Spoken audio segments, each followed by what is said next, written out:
স্বাস্থ্য কার্ড বা আমাদের আপনার যে প্রতিশ্রুতি দিচ্ছেন, এর জন্য আমাদের অর্থটা কোন জায়গা থেকে আসবে? আমাদের উপর কি এক্সট্রা কোনো ট্যাক্স দিবেন, নাকি আপনারা কোনো খাত থেকে কমতি এনে এই চিকিৎসার দিকে জিনিসটা দিবেন? আমার প্রশ্ন, আপনারা একটা স্পষ্ট রোডম্যাপ দেন। ধন্যবাদ, আপনি যথার্থই বলেছেন। আমাদের যে স্বাস্থ্য খাতের বর্তমান বাজেট অলমোস্ট জিডিপির 1% মতো আপনি বলেছেন।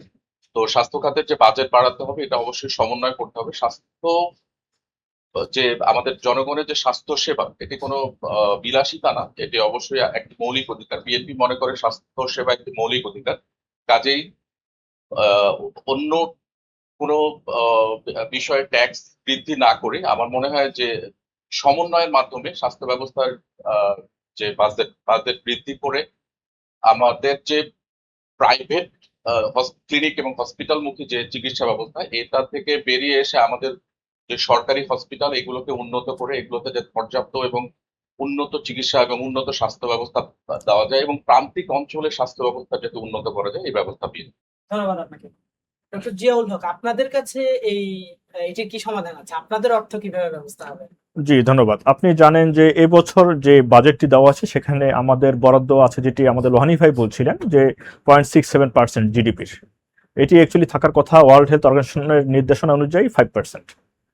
তো এটি আসলে খুবই আশঙ্কাজনক এবং এই উপমহাদেশের মধ্যে সবচেয়ে কম। যেটি বলছিলেন যে আমাদের out of pocket expenditure 70 to 73% actually, এবং এটা ওয়ার্ল্ডে হাইস্ট, এটা পৃথিবীতে কোথাও নাই, এটা সবচেয়ে বেশি। যেমন আমরা যদি দেখি, একটু ভিন্নভাবে দেখি যে পার ক্যাপিটা এক্সপেন্ডিচার আমার জন্য বরাদ্দ কত টাকা বাংলাদেশে স্বাস্থ্য খাতে, আমার জন্য প্রতি বছর কত টাকা বরাদ্দ আছে, আমার তরুণ ভাইদের জন্য কত টাকা বরাদ্দ আছে, মাত্র $50। আমি যদি এটা মালদ্বীপের দিকে তাকাই, সেখানে আছে $1000। এই সাউথ এশিয়ার একটা কান্ট্রি, $1000। আমি যদি ইউএস এর দিকে তাকাই, আমেরিকার দিকে তাকাই, সেটি হচ্ছে $12,000। তাহলে আমি বাংলাদেশে পাচ্ছি আমার জন্য বরাদ্দ $50 থেকে $60। মালদ্বীপ সাউথ এশিয়ান কান্ট্রি $1000, ইউএসএ তে সেটি $12,000। বাংলাদেশে আমাদের বাজেট বরাদ্দ মাত্র 41,000 কোটি টাকা এবছর, এবং আমরা সবাই পত্রিকায় দেখেছি যে স্বাস্থ্য এবং শিক্ষা খাত থেকে টাকা কেটে নিয়ে গেছে ইন্টারিম গভর্নমেন্ট। যাদের প্রতিশ্রুতি ছিল যারা ভালো কিছু করবে, তারাই টাকাটা কেটে নিয়ে গেছে এখান থেকে।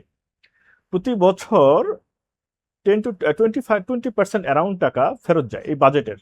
আমি যদি 40,000 টাকা রাউন্ড ফিগার ধরি, 10,000 কোটি টাকা ফেরত যাচ্ছে। আরো 25% টাকা করাপশন হচ্ছে। তাহলে আমি পাচ্ছি মাত্র 0.67%, নট 1%। সেখান থেকে আপনি আরো 50% নিয়ে যাচ্ছেন, অর্থাৎ 25%, 20 to 25% করাপশন থেকে চলে যাচ্ছে, এবং আমার টাকা ফেরত যাচ্ছে 20 to 25%। তাহলে আমি কতটুকু পেলাম? বাংলাদেশ জামাত ইসলামী প্রথমে এই জায়গাটায় হাত দিতে চায় যে এই টাকাটা যেন ইউটিলাইজ হয়। এই যে আমার জন্য যে 41,000 কোটি টাকা হলো, এটাই যেন আমি আগে ব্যবহার করতে পারি। জিরো টলারেন্স টু কারাপশন, করাপশনের মাধ্যমে কোনো টাকা অপচয় হবে না। তাহলে বাজেটের যে আমি অলরেডি 20% সেভ করে ফেললাম।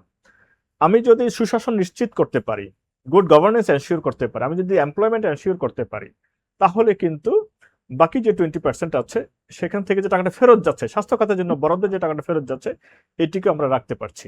তাহলে এই জায়গাটিতে আমি কাজ করছি। এর পরের যেটি বলা হচ্ছে সেটি হলো আমাদের যে বাজেট বরাদ্দ 3 গুণ বাড়ানোর একটি প্রস্তাব আমাদের ইশতেহারে রয়েছে। গ্র্যাজুয়ালি, প্রথম দিনই না, গ্র্যাজুয়ালি এটা আমরা জিডিপির 3% না, মানে বর্তমানে যে বাজেট আছে তারও 3 গুণের বেশি নিয়ে যেতে চাই। অ্যাকচুয়ালি আমরা আন্তর্জাতিক মানেই নিয়ে যেতে চাই। তো সেটি হয়তো একদিনে সম্ভব হবে না, একটু সময় লাগবে, কিন্তু গ্র্যাজুয়ালি যখন করা হবে তখন আউট অফ পকেট এক্সপেন্ডিচার, যেটি বলছিলেন যে প্রতি বছর 50 লক্ষের অধিক মানুষ দারিদ্র সীমার কাছাকাছি চলে যান। বাংলাদেশে এক্সট্রিম প্রভার্টি, অতি দরিদ্র সীমার নিচে আছে 3 কোটির অধিক মানুষ। প্রতি বছর 50 লক্ষ মানুষ দারিদ্র সীমার কাছাকাছি চলে যাচ্ছে, ঘরবাড়ি সব বেঁচে ফেলতে হচ্ছে তাকে। আমি যদি এটি নিশ্চিত করতে পারি, তাহলে কিন্তু আমি আউট অফ পকেট এক্সপেন্ডিচার, আমার পকেট থেকে যে টাকাটি দিতে হচ্ছে, এটি কিন্তু আমি সেভ করতে পারছি, এবং দারিদ্র সীমার নিচে যাওয়া, এটিকে আমি সেভ করতে পারছি, এবং দেশে অগ্রযাত্রা নিশ্চিত হচ্ছে।